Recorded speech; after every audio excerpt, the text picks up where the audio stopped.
Baiklah, pada saat ini saya akan menjelaskan mengenai kompetisi intraspesifik. Namun sebelum itu, kita perlu mengetahui tentang apa itu kompetisi. Kompetisi adalah interaksi antara dua organisme yang dapat merugikan kedua belah pihak.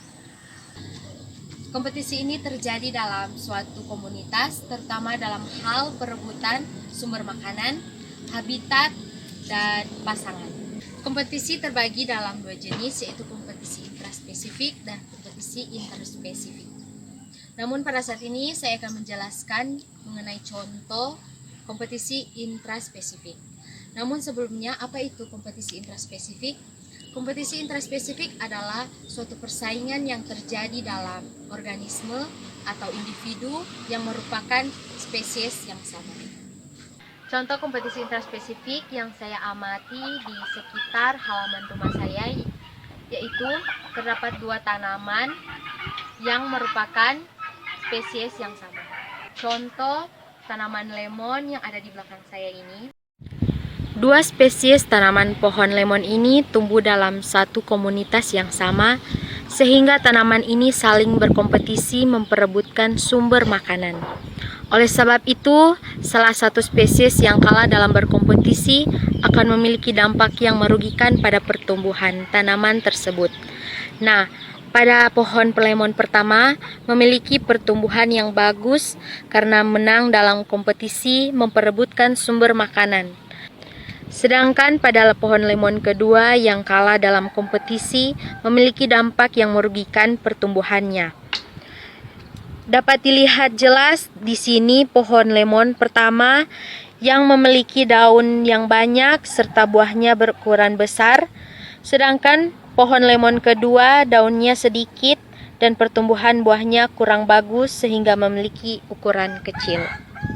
Namun kedua spesies yang sama ini tetap tumbuh dalam satu komunitas yang sama, tetapi pertumbuhan kedua spesies ini berbeda. Perkenalkan, nama saya Alberto Pitaro Mesa. Pada saat ini saya akan meneliti tentang simbiosis kompetisi interspesifik dengan simbiosis komensalisme. Saat ini saya akan memberikan contoh simbiosis komensalisme yang kedua adalah interaksi antara tanaman anggrek dengan pohon mangga. Dalam persoalan ini, tanaman anggrek melakukan tindakan seperti halnya tanaman sirih. Tanaman anggrek akan melekat atau merambat pada pohon mangga dengan tujuan untuk mendapatkan air, sinar matahari, dan senyawa lainnya. Semuanya yang dibutuhkan untuk melaksanakan fotosintesis. Selanjutnya, kompetisi interspesifik antara tanaman anggrek dan melati. Kompetisi interspesifik adalah persaingan yang terjadi antara dua atau organisme yang berbeda spesies. Contohnya kompetisi antara tanaman anggrek dan melati. Kedua tanaman ini saling bersaing untuk mendapatkan air, cahaya matahari, dan kebutuhan lainnya karena hidup di satu lahan yang sama. Perkenalkan, nama saya Gazianika Yusuf dengan nomor induk mahasiswa 201011051103. Saya sedang berada di Semongko, tempat pembuangan terakhir dari sampah masyarakat Kota Manado dan Sulawesi Utara. Di sini sudah dilihat sampah-sampah yang sudah mulai banyak dan sudah offside dari kapasitas tempat ini.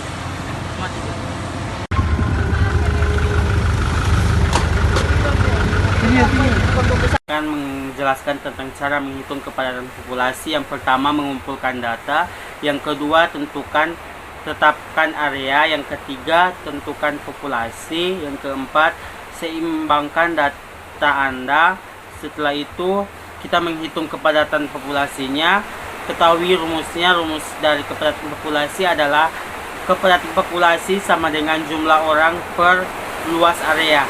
Selanjutnya, masukkan data ke dalam rumus, bagikan populasi dengan luas ukuran area, bandingkan dua kepadatan populasi atau lebih. Setelah itu, coba sertakan pertumbuhan populasi dan ketahuilah batasannya. Setelah itu, kita terakhir telaah data. Saya Mesani dari kelompok 6 biologi. Hari ini saya akan menjelaskan tentang ekosistem dan rantai makanan. Ekosistem adalah suatu sistem ekologi yang terbentuk oleh hubungan timbal balik tak terpisahkan antara makhluk hidup dengan lingkungannya. Sedangkan rantai makanan diartikan sebagai proses di mana makhluk hidup saling makan dan memakan secara linear untuk mempertahankan kelangsungan hidupnya. Sekarang saya akan menjelaskan tentang ekosistem air laut. Ekosistem air laut terjadi karena adanya interaksi antara makhluk hidup dan lingkungan di wilayah air laut. Ada beberapa jenis ekosistem laut. Yang pertama, ekosistem estuari. Ekosistem ini berada di wilayah percampuran antara sungai dan air laut. Kedua, ekosistem laut dalam. Ekosistem ini berada di palung laut atau bagian laut yang paling dalam. Ketiga, ekosistem pantai batu. Ekosistem ini memiliki bongkahan batu baik kecil maupun besar. Ini berada kedalaman sekitar 200 meter dan cahaya matahari dapat masuk ke dalamnya. Keempat, ekosistem pantai pasir. Ekosistem ini memiliki hamparan pasir yang luas dan berada di pesisir pantai. Kelima, ekosistem terumbu karang. Ekosistem ini berada di laut yang dangkal dan jernih, sehingga cahaya matahari masuk ke dalamnya. Sekarang saya akan menjelaskan organisme dalam rantai makanan di laut. Pertama, fitoplankton. Fitoplankton berperan sebagai penyedia makanan atau produsen. Kedua, zooplankton. Zooplankton merupakan hewan yang ukurannya sangat kecil dan hidupnya melayang-layang secara bebas di perairan. Pada rantai makanan laut, zooplankton merupakan pemakan fitoplankton, disebut sebagai konsumen tingkat 1. Sedangkan zooplankton pemakan sesama yang berukuran lebih kecil disebut konsumen tingkat 2. Ketiga, predator. Pada rantai makanan di laut, predator menempati posisi tertinggi. Contohnya adalah paus pembunuh. Mamalia ini tidak hanya memakan ikan-ikan besar, tetapi juga sekelompok ikan kecil secara sekaligus. Keempat, dekomposer. Komponen yang terakhir adalah dekomposer. Baiklah, sekian penjelasan dari saya tentang ekosistem dan rantai makanan di laut. Terima kasih. Simbiosis mutualisme merupakan timbal balik antara dua makhluk hidup yang saling menguntungkan. Salah satu contoh yaitu interaksi antara kupu-kupu dan bunga. Kupu-kupu menghisap kelenjar madu pada sari kelopak bunga untuk dijadikan makanan, sedangkan bunga mendapat keuntungan karena dibantu proses penyerbukannya. Parasitisme merupakan salah satu interaksi antara dua makhluk hidup yang menguntungkan salah satu organisme dan sebaliknya organisme lainnya itu dirugikan.